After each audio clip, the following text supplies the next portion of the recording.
Imagínate esto por un momento. Dos niños de 8 años empiezan a aprender inglés el mismo día. Van al mismo colegio, tienen el mismo libro, aprenden con el mismo profesor. Sin embargo, unos meses después, uno ya tiene pequeñas conversaciones fluidas con naturalidad, mientras que el otro todavía siente que cada clase es un rompecabezas imposible. Y aquí voy a hacer una comparación sobre lo que acabo de hablar. Es como tener el mejor celular, una mejor RAM, una mejor, lo que sea, un mejor componente que tenga. Pero usarlo específicamente o solamente para jugar buscaminas. El potencial está ahí, pero no siempre se aprovecha. Entonces, si el cerebro infantil está tan preparado para aprender, ¿qué es lo que realmente está fallando aquí? ¿Será un problema de capacidad, del método de enseñanza o ambas cosas? No parece tener mucho sentido, ¿verdad? Pues resulta que no es un caso aislado. Diversos estudios muestran que alrededor del 16% de los estudiantes de primaria presentan dificultades importantes al aprender una segunda lengua. Y lo más importante, bueno, lo sorprendente que digamos, es que esto ocurre principalmente entre los 6 a 12 años. Una etapa que muchos especialistas consideran una de las más favorables para adquirir una segunda lengua. ¿Cómo es posible que, justo cuando el cerebro tiene la mayor capacidad para aprender un idioma, tantos niños terminen teniendo dificultades para hacerlo? En este video vamos a descubrirlo. Exploraremos dos teorías más importantes sobre la adquisición de una segunda lengua durante la niñez media. El enfoque innatista, que sostiene que nacemos con una capacidad biológica especial para aprender lenguas, y por otro lado el enfoque conductista, que define que la práctica, la repetición y experiencia son las verdaderas protagonistas del aprendizaje. El problema se empieza a agravar alrededor del cuarto y quinto grado de primaria porque ahí los niños dejan de absorber el lenguaje de forma consistente y natural y empiezan a enfrentarse a reglas, gramática y evaluaciones formales. Esto genera, las aulas tradicionales no ayudan en esto porque, según los estudios demostrados por la UNESCO, entre el 67 y el 81% del tiempo de clase se van en hacer actividades mecánicas que ya fueron previamente mencionadas en el video pasado. Y esto resulta en que 8 de cada 10 estudiantes reprueben el curso de idioma porque simplemente el método no se ajusta con su cerebro. Para entender esto a fondo, hay que ver primero las dos corrientes que necesariamente no son opuestas, pero que sí nos ayudan a explicar cómo se adquiere un segundo lenguaje. Vamos a decir brevemente qué es el innatismo y el conductismo. El innatismo explica que biológicamente ya venimos aprendiendo el lenguaje, mientras que el conductismo dice que los factores externos nos hacen aprender el lenguaje. Y esto lo vamos a ver detalladamente a continuación. El primer argumento a favor de esta postura viene a ser la de la teoría del periodo crítico. Esta hipótesis fue planteada en 1967 por el psicoanalista alemán Erich Lenneberg, que menciona que existe una edad privilegiada para adquirir nuevo conocimiento, no solamente de una lengua. Esta etapa funciona como una ventana biológica privilegiada, en donde el infante puede adquirir nuevos conocimientos, copiar reglas gramaticales, adquirir pronunciación y de esta forma asemejarse bastante al habla de un nativo en ese segundo idioma. Se estima que la edad propicia para aprender un segundo idioma oscila entre los 6 y 14 años. Y una muestra de ello viene a ser un estudio reciente del MIT en el 2018. Se tomaron a 669,000 personas y se estimó que la edad máxima en la que se puede aprender un idioma a nivel nativo empieza a decaer a partir de los 17.5 años. ¿Esto quiere decir que un adulto no puede aprender un segundo idioma? Por supuesto que no. Obviamente muchos adultos aprenden idiomas al año, pero se estima que la mejor edad para poder hacer esto viene a ser entre los 6 y 14. No es una cuestión de cuánto tiempo se le dedica, sino a partir de qué momento de la vida empiezas a aprender. Otro argumento a favor de la teoría natista viene a ser el de la neuroplasticidad, que viene a ser la capacidad que tiene el cerebro del infante de romper conexiones neuronales y crear unas nuevas en respuesta al conocimiento adquirido. Se estima que entre los 6 y 14 años este coeficiente es bastante alto, y es por eso que para un niño es mucho más fácil aprender un nuevo idioma, debido a que tienen una mayor recepción a nuevo vocabulario, nueva gramática y nueva pronunciación. Como evidencia de esto tenemos el canal Smarter Everyday, en donde en un video ocurrió algo bastante interesante. Le jugaron una broma al protagonista, Delcy, retándolo a que conduzca una bicicleta, con la particularidad de que cuando giraba el manubrio hacia la izquierda, la rueda giraba hacia la derecha, y cuando giraba el manubrio hacia la derecha, la rueda giraba hacia la izquierda. Entonces Delsin intentó conducir, pero no pudo.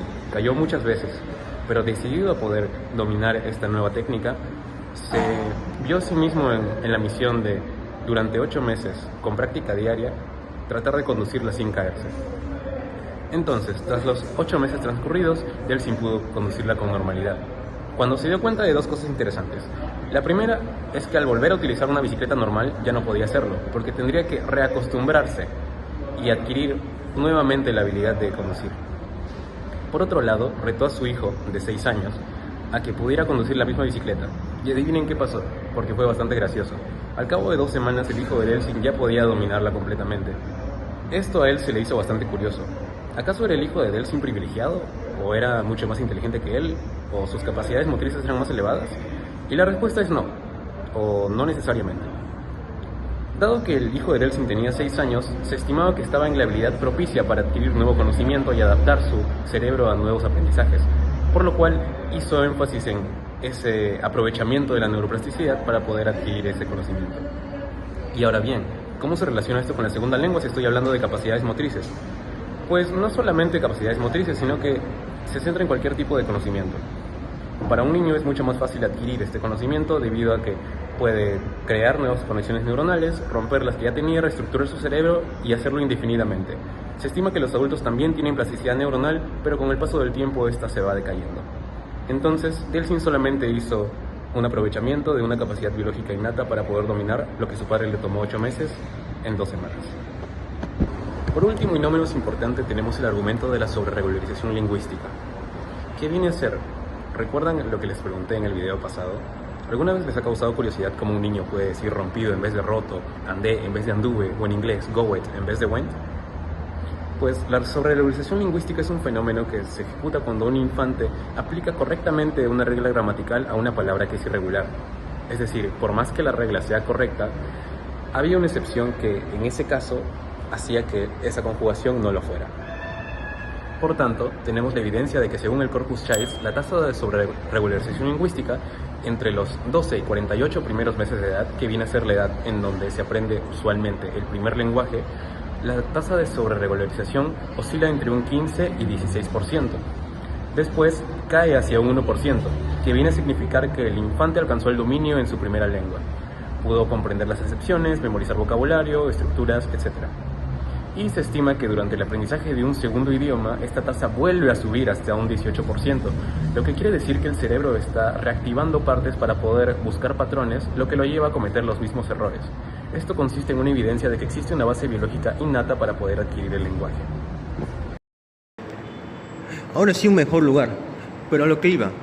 Un argumento a favor del enfoque conductista lo puede mencionar nuestro querido amigo Juan Mayor en su tesis Adquisición de una lengua, una segunda lengua, que menciona en muchos de también otros autores que son conductistas el método audiolingual.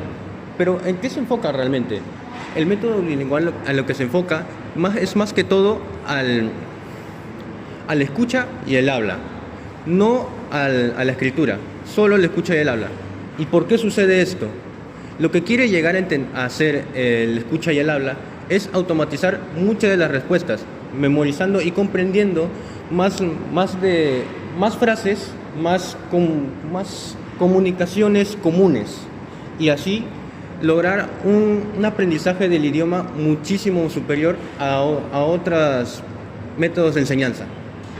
Una segunda idea, la cual puede apoyar a la idea conductista, es una idea postulada por el autor Robert Lado en uno de sus libros, que es el concepto de análisis contrastivo.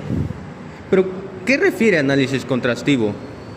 El análisis contrastivo lo que hace es comparar la L1 y la L2 y cómo es que la L1 se ve influenciada por la L2. Por ejemplo, uno cuando traduce del español a inglés quiere a veces traducirlo literalmente. Un niño normalmente haría eso.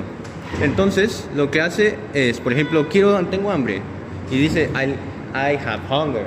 Es literalmente la traducción como tal. Pero ¿qué pasaría si realmente lo hiciera correctamente? Bueno, eso se debe gracias a la práctica. Cuando le corrigen este error, lo que sucede es que al, al corregirle, lo están reforzando, lo haciendo practicar. Y cuando lo hacen practicar, ahí se da cuenta de su error. Ahora ya no dice I have hunger, dice I'm hungry, que es la traducción correcta de tengo hambre. Y eso está muy fuertemente ligado a la idea principal del conductismo, que es el refuerzo y el castigo. Una última idea, postulada en el libro de Ronald Langacker, Cognitive Grammar, refiere un sistema de hábitos. Pero este sistema de hábitos, ¿qué hace? ¿Qué reúne? Lo que reúne son las dos ideas anteriores, el análisis contrastivo y el refuerzo y la práctica. Al reunir estas dos ideas, lo que haces es, con el paso del tiempo, es como entrenar un músculo. Al principio, obviamente, no tienes una fuerza como tal, no tienes una masa muscular como tal. Pero con el tiempo vas incrementando la masa muscular, vas incrementando la fuerza. Y es lo mismo que ocurre cuando uno aprende. Al reunir estas dos ideas, lo que haces es optimizar el aprendizaje en la segunda lengua lo máximo posible. Y aplicado a los niños que en sí son pero muy minuciosos al intentar encontrar patrones en cualquier cosa, ya sea de practicar un juego de matemáticas, en comunicación, esto hará que su segunda lengua ya no se vea tan influenciada por la primera. Y también automatiza respuestas en la segunda lengua sin pasar por la primera, lo que hace a este método lo más optimizado en forma conductista. Al poner ambas posturas sobre la mesa, lo que observamos es un contraste directo en las prioridades de la enseñanza de una segunda lengua. Por un lado, el innatismo sitúa el foco en las condiciones internas del estudiante. Esta perspectiva nos muestra que entre los 6 y 12 años ocurre un despliegue de mecanismos del análisis inconsciente y la plasticidad única. Desde esta perspectiva, los errores como la sobreregularización revelan que el cerebro infantil procesa el lenguaje de forma generativa. Por lo tanto, cualquier metodología que ignore esta actividad cognitiva y fuerce al alumno a realizar tareas mecánicas y descontextualizadas altera de forma directa el aprovechamiento de esta ventana biológica. Por otro lado, el conductismo traslada la atención hacia el diseño del entorno y de los estímulos externos. Bajo este punto de vista, las capacidades biológicas permanecen presentes si no existe un sistema estructurado de hábitos. Herramientas como el método audiolingual o el análisis contrastivo operan bajo la idea previa de que la automatización cognitiva no ocurre de forma espontánea, sino que requiere de una progresión sistemática de estímulos, respuestas y correcciones precisas para evitar la interferencia de la lengua materna. Hola, y para finalizar, ahora queremos saber tu opinión. ¿Crees que aprender un idioma depende del talento natural o de la práctica y de la forma que nos enseñan? Déjanos tu respuesta en la caja de los comentarios. Será interesante leer sus comentarios que dejen ahí. Si este video te ayudó, espero que le des un me gusta y compartas para los demás que estén interesados con este tema. Uy, casi me quedo sin palabras. Me faltó.